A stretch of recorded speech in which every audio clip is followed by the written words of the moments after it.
Good morning and welcome back to Questioning Scents with me, Matt. Hope you guys are well. I hope you're doing fine. I hope your new normal is a wonderful one and everything is good with you.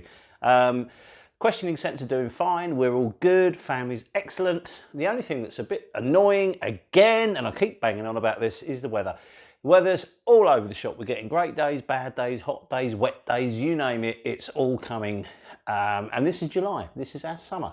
So yeah, a bit frustrating, but it has got me thinking a bit more about fragrance. Now, we're going to look, I mean, this is going to be supposedly a quick review, but the chances are I'm going to start waffling and bumbling my way through it. So it'll probably go on a bit longer. So apologies in advance, but we're going to look at 4 fragrances today. Now, I understand a lot of people absolutely love amber fragrances. Now, I quite like amber. It's not, I don't have a huge collection of amber fragrances. I have a few, but I understand lots of people really do enjoy them, and for good reason. Now, I'm not, in today's review, we're not going to go into, you know, what makes up an amber fragrance and stuff like that, whether it be ambergris or a collection of notes and materials to make an amber-like vibe, or, you know, lots of the other chemicals or, you know, materials that are used to create an amber aura or something along those lines. We're not really going to look at that. We're just looking at what I would class as you know, a traditional sort of amber fragrance. Now, they tend to be warm and spicy and deep and resinous and rich.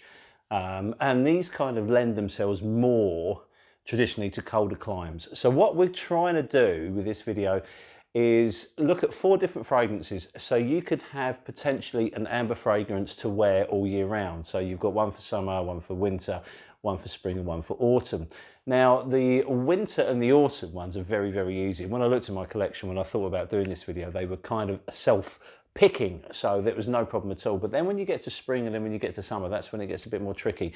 So we're going to look at 4 fragrances today. They're not in any particular order. They are obviously, they do correlate to the season that I'm going to talk about with each fragrance. But I love them all for different reasons, and I strongly recommend that you try them all. So what we'll do is, there's going to be a few that you've seen me talk about before, a couple that you've seen me talk about before, but there's a couple that I haven't really featured in any videos as yet. So it's nice to get some new stuff out, for new stuff to me anyway, out to you guys for you to have a look at. So if we get the ball rolling, we'll start with the easiest season, which is winter, and we're going to have a look at Angela Flanders Amber Noir. I've mentioned this in quite a few videos, and this is a fragrance that goes completely quietly about its business. Nobody in Fragcom ever talks about it. Don't think there's any other reviews of it on YouTube, which really surprises me, because this is an excellent fragrance. Oh, it's beautiful.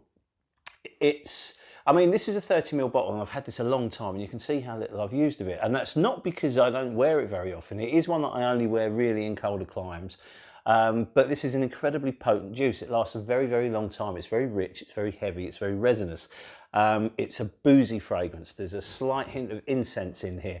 There's some civet in here as well. So it's a very animalic, deep, exciting, boozy, edgy fragrance. This is a sexy fragrance, don't get me wrong, but you do have to like animalics. Now, the animalic civet note in this is potent, but it kind of makes a real charge when you spray this the first time. So the opening, it's quite civety, but there's a depth to it. There's this resinous, almost churchy feel at times. That's, I think, due to the incense, but the booze in it makes it not church-like at all, if you know what I mean. This is an exciting rogue-like fragrance that an edgy character will wear. Someone with a lot of charisma will pull this off. Someone who's a little bit mature, not a young thruster's fragrance. I really don't see a young thruster pulling this off unless they're a very cool cat, maybe like a hipster beard, that kind of thing. Not a scraggly beard. You know, a well-groomed young thruster may well be able to pull this off. But it's an interesting fragrance, and it's I don't know, it's very addictive. If you get this, you'll go through phases of wearing it an awful lot, especially in the winter. It's just warming, and it just makes you feel fabulous. So this is a strong recommendation from me. Please sample this. Angela Flanders, you can get sample sets from her stores. Now, they started out in Columbia Road in the flower market there. If you're not familiar with London, Columbia Road is very famous for its flower market. And they still have a store there, but they have another one in Spitalfields. Now, I understand it's Angela Flanders' daughter who's now the nose and who runs the business. So yeah, a real success story, a real bastion of fragrance from the UK. well worth exploring. Next up, we're going to stay in the colder climes and we're going to look at autumn. What would I wear in autumn? If I wanted an amber, I would look no further than that, which is Daniel Hosier's Ambre Tabac. This is beautiful. This is a fabulous fragrance. It has been done before. You know, I don't know, dark vanilla-y fragrances with tobacco are, you know, there's lots of choice out there. But before we go any further, just wanted to have a look at the presentation on this bottle. It's stunning. It's beautiful. The cap looks like it could be really plasticky, but it's not. It's really heavy. It's beautiful. The glass is fabulous. A little bit on the side there telling you about it. Colour of the juice is phenomenal. Sprayer works really, really well. This is a warm, tobacco, spicy, vanilla fragrance. It has, as I say, been done before, but because of the sharpness and the precision made within this, you'll get such a definition of notes when you wear this one. It's absolutely beautiful. It lasts and lasts and lasts. What this does, and this is something that I find quite impressive with perfume, it comes across as quite a soft fragrance. So when you spray it, it doesn't belt out. And it gives that soft, unctuous and inviting feeling that a lot of fragrances do. But generally, when you get a soft feeling vibe from a fragrance, it's quite a soft fragrance, but this isn't. This does that. It's a steel fist in a velvet glove. It projects and it has a beautiful sillage and it lasts and it lasts and it lasts, but it always at the right volume. So you have a lot of projection and a lot of sillage, but because it comes across as a soft fragrance, it doesn't over-dominate anything. It doesn't cloud people out. It doesn't fog people out. It leaves a beautiful trail and people will definitely be, you know, complimenting you for sure. But they'll also be quite, you know, excited by your smell. It's a beautiful fragrance, but you're going to need to like tobacco. The tobacco isn't spiky. It's quite a dry tobacco with a lot of warm ambery notes that leads itself to quite a vanilla sort of vibe or vanilla feeling. It's not a million miles away from Tom Ford's Tuscan Vanille in the dry down, but it doesn't do that Yankee Candle thing that Tobacco Vanille can do. Sorry, I was going to say Tuscan Leather. It doesn't do that kind of Yankee Candle thing or give you that impression of a Christmas cake, which I get a lot from Tobacco Vanille. Tobacco Vanille is a fragrance I really do enjoy, by the way. But I love this one. It's a little bit more versatile. It's a little bit more wearable than Tobacco Vanille, and it doesn't make you think of Christmas all the time. Beautiful fragrance, and I'm absolutely going to hammer this in the autumn. Okay, next was a really, really tricky one for me. Now we're going to look at spring. And for spring, I'm going with St. Dupont's Royal Amber. Now this, I did a full review of this quite a long time ago. Well worth checking out because this is a beautiful fragrance. It's a soft, very long-lasting fragrance. I mean, before we go any further, look at the presentation on that. Now, when I got this for under £30 from Notino. I got it with Oud Rose, same bottle. I've just checked online now, and it's starting to creep up in price a bit now. It's coming up to, it was difficult to see for sort of less than sort of 50, 60 pounds, but it's well worth it. This is an exceptionally long-lasting fragrance, and what you have here is sweet woods, a little hint of vanilla, you have some light fruity berries in the opening, and you also have a touch of oud. Now don't be scared by that. If you're an oud lover like me, excellent, and if you're not an oud lover, don't worry about it. The oud is just there in the opening. It kind of sets the scene, and then it disappears as the fragrance develops. Now the reason I'm picking this for a spring wear, it's not particularly spring-like. It doesn't, you know, when you spray it, it doesn't evoke sort of memories of, you know, or images, should I say. It does not evoke images of green shoots coming out the ground and lambs bouncing around, Easter and all that sort of thing. It really, really doesn't.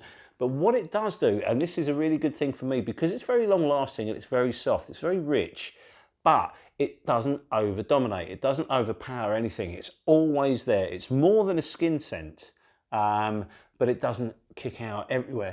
And the reason that this is perfect for spring, especially in the UK, is our weather in spring is all over the shop. You can look out one morning and it's beautifully, you know, it's a beautiful sunny day and you think, what a lovely spring day. And as you go out, the clouds will come, it will get darker and it will get colder. The weather is all over the shop. But because this is such a subtle fragrance in terms of its projection, it can cope with being, you know, with it turning hot or it turning cold. This will actually work very well in it. I wouldn't wear it on a hot day. It's just not that kind of fragrance. But if you're going to work in spring, you could easily wear this because there's a little sweetness to it. Well, there's quite a lot of sweetness to it. And the woods and everything blend together to make a nice, comfortable wear. It's not a fragrance that sets the world on fire. Don't get me wrong. It's not breaking any, you know, any records for you know, in terms of how exciting it is or anything like that. But this is a dependable workhorse that smells lovely. People do like this, and I've had plenty of compliments on me, and it's one that I've worn to work many, many times, especially if I have to go into the office or something like that and spend a day there, then that is a perfect fragrance for that. It's just, there's nothing wrong with it.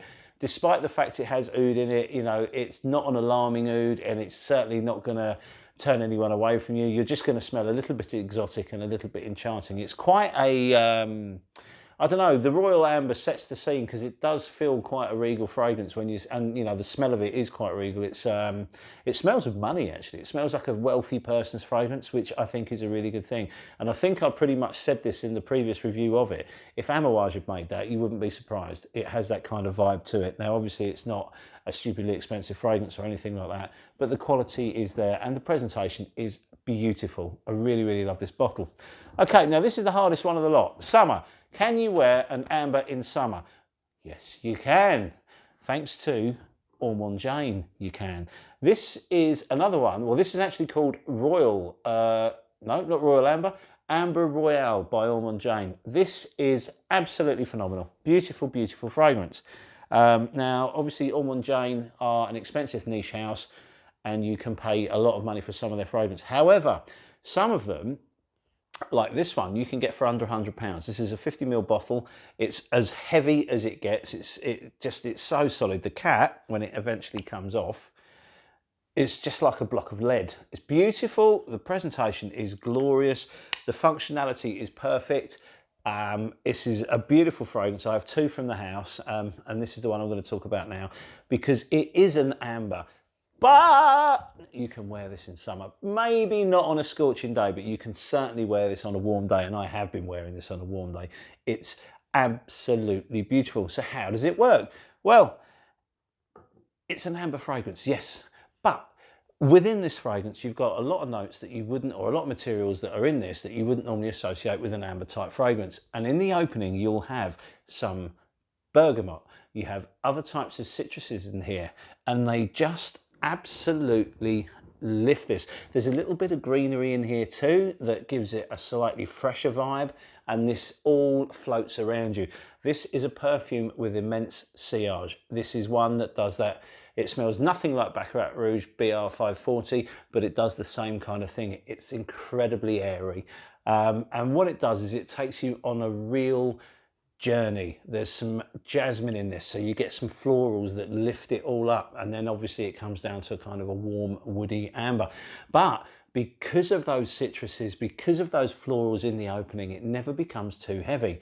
It never becomes overly cloying. Now, a lot of people say, oh, it's a bit feminine for me. Well, maybe it is a bit feminine for you, but it's not too feminine for me. I think this, at its heart, is a masculine fragrance. But because of the florals and the light touches of citrus in there, it can give a slightly feminine vibe in the opening. It's completely unisex. It gets compliments all the time when you wear it, and that's because it's so airy. It just has such a beautiful sillage. It's such a workhorse. Now, it's an expensive perfume, and I'll grant you that, but this could easily be a signature scent. You can wear it all year round. It will shine in colder climes, but in hot days, and in warmer weather, maybe not scorching hot days, but certainly in warm summer's evenings and warm summer days, you can wear this and you will smell absolutely divine. Because it's got such a mass appealing vibe to it, you're never going to offend anyone with it. The sillage may be a little bit too strong for a classic work scent, but I would wear this to work and I'd wear this in the office, no problem at all. The performance is good. I get 7 to 8 hours noticeable, and then it drops off and becomes very much a skin scent after that, which is perfect for what it is. I cannot wait to take my wife out for a really nice expensive meal, and I will certainly be choosing this perfume for that. It's perfect for that. Because of the sillage, you're not overly pushing out. It just follows you around in a gentle way, like a wispy cloud around you, which is enticing, it's enchanting, but it's not obnoxious. It doesn't overly, you know, it's not too much of that. It's not this smell me kind of thing. It doesn't perform like that at all. It's alluring. It's, I don't know, I absolutely adore this one. You can get sample sets from Ormonde Jane, so I recommend that you do. and put this at the top of your list. I've tried loads from the house and I have been impressed with pretty much all of them, even the much more expensive ones. But this one for the money I think is a fabulous buy, and certainly gives you an amber option for warmer climes, you know, for the summer basically. So look, there you go. That's 4 ambers that you could wear all year round. If you were in the mindset that you wanted to wear an amber all year round, there are some options for you. So the next question from me, or the first question from me, is what ambers do you wear when it's warm? Because this is a tricky area. So come on, give us some feedback, let us know, and we'll have a look and see what we can find. So there you have it. I hope you've enjoyed the video. There's obviously lots more coming, as always. You know, just trying to get through videos and try and make them entertaining for you guys. So listen, thank you very much for your time. Thank you very much for your continued support, and I'm really enjoying the you know, the conversations we're having both here and on Instagram. So if you're not following us on Instagram, please do. There's a nice photo every day and we can have a bit of a giggle. So listen, as always, a pleasure. Take care. Thanks very much for your time, and we shall see you on the next video. Yeah, bye.